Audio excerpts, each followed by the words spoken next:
Is it possible that we're hurting ourselves by learning guitar on YouTube? Today I'm going to share with you 5 pros and 5 cons to learning guitar on YouTube. All right, pro number 1, free and accessible. YouTube offers a wide range of tutorials for free, making it accessible to anyone with an internet connection. Pro number 2, variety of content. There's literally a video for almost every skill, style, and genre of music you want to play. I mean, you can learn basic chords, all the way through advanced techniques, all the way to entire songs, if that's what you're looking for.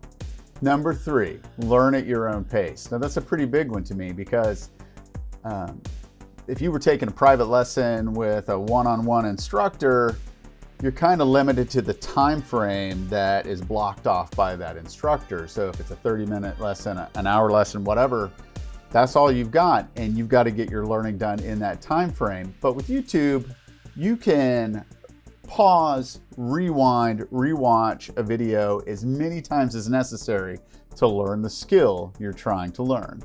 Number 4, exposure to different teaching styles. So different creators have different unique abilities and teaching styles. So you can definitely find an instructor whose teaching style matches your learning preferences. Number 5, inspiration and motivation.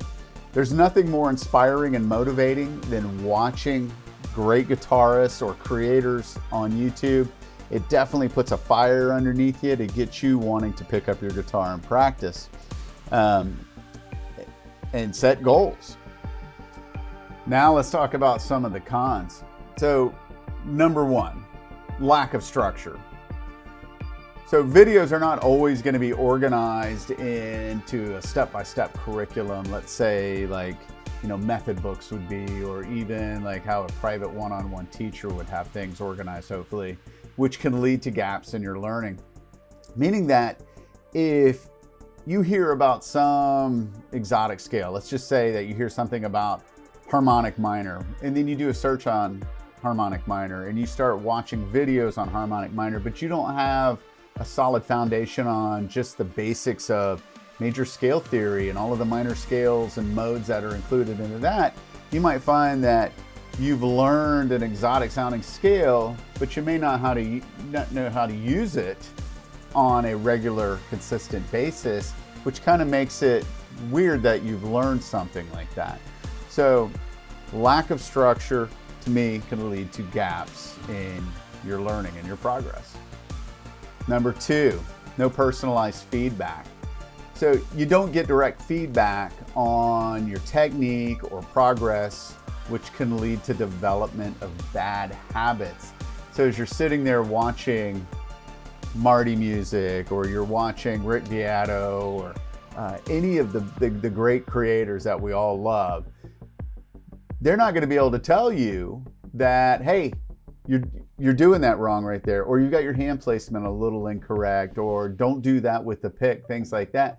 And if you don't know, you don't know. So you could inadvertently start practicing things incorrect, which could definitely cause problems later, because if you learn something wrong, it's actually harder to unlearn that and relearn it the right way. Number 3, overwhelming choices. So there are so many videos on any given topic that you're looking for on YouTube. And that can make it hard to choose the right one or know where to start. So you got to be really careful. But once again, if you don't know, you don't know.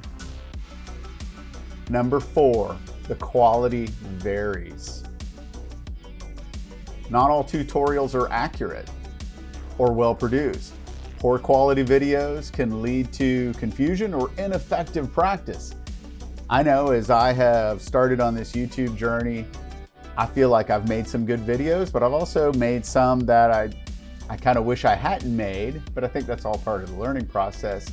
So little by little, you start finding creators that, based on feedback or the comments, things like that, you start to realize who is accurate and who's of high quality versus those who are not. Number 5, lack of accountability. Without a teacher or a structured program, it's easy, and I mean super easy, to lose motivation or skip practice sessions. And I also find that without that structure, let's say you were going to lessons once a week, because I teach guitar as my full-time job. That is my bread and butter. The students, it's the same student at the same time every week that comes into my studio, and they have that structure. So we're consistently working on meeting goals and objectives each week, and then move on to the next goal or objective as we have accomplished the previous ones. So my students, for the most part, stay on task, they practice, and they get better over a more consistent time frame. I didn't grow up in the YouTube era, so before YouTube, I started playing guitar in the 1980s, and it was record players to try to figure stuff out by ear. It was cassettes. It was maybe tab books if we could afford to get them back then, or it was the guitar magazines of the time that had songs in them. You just hope that whatever songs that were transcribed in the tabs or something that you wanted to learn how to play. There were also instructional videos on VHS that were offered by a few companies. But gosh, back in the 80s and even in the early 90s, those were expensive, and I couldn't afford any of that stuff. So I kind of had to learn from other guitar players, or from the magazines, or straight off the record and try to figure it out by ear.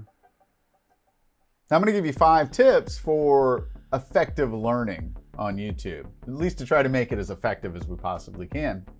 Number 1, stick to a few trusted creators. Find creators with good reviews and comments and clear teaching methods. Number 2, create a practice routine and stick with it. Follow a consistent schedule to build skills over time.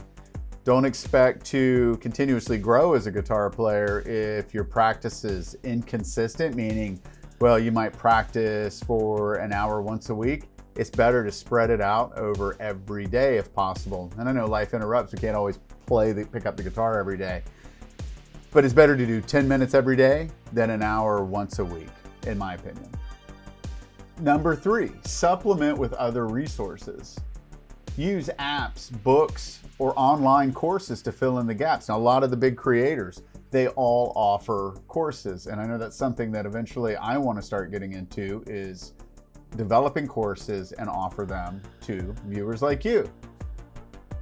Number 4, and I've been pushing this one for a long time with my private students, is record yourself. Set your phone up in front of you and just video yourself playing whatever it is you're working on. That way, over a period of time, you can review those videos or audio and just see how it sounds then versus now. Number 5, engage with the community. Comment on videos or join forums to ask questions and connect with other learners. You'd be surprised how much you can learn just by chatting with other guitar players who are commenting in the comments section on creators' videos.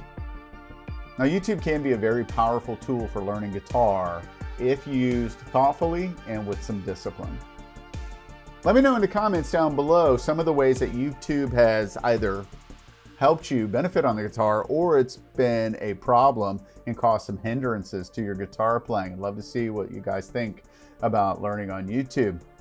So don't forget to subscribe if you're not already a subscriber. Hit that like button for me. And until next time, I'll see you guys later, and keep rocking on.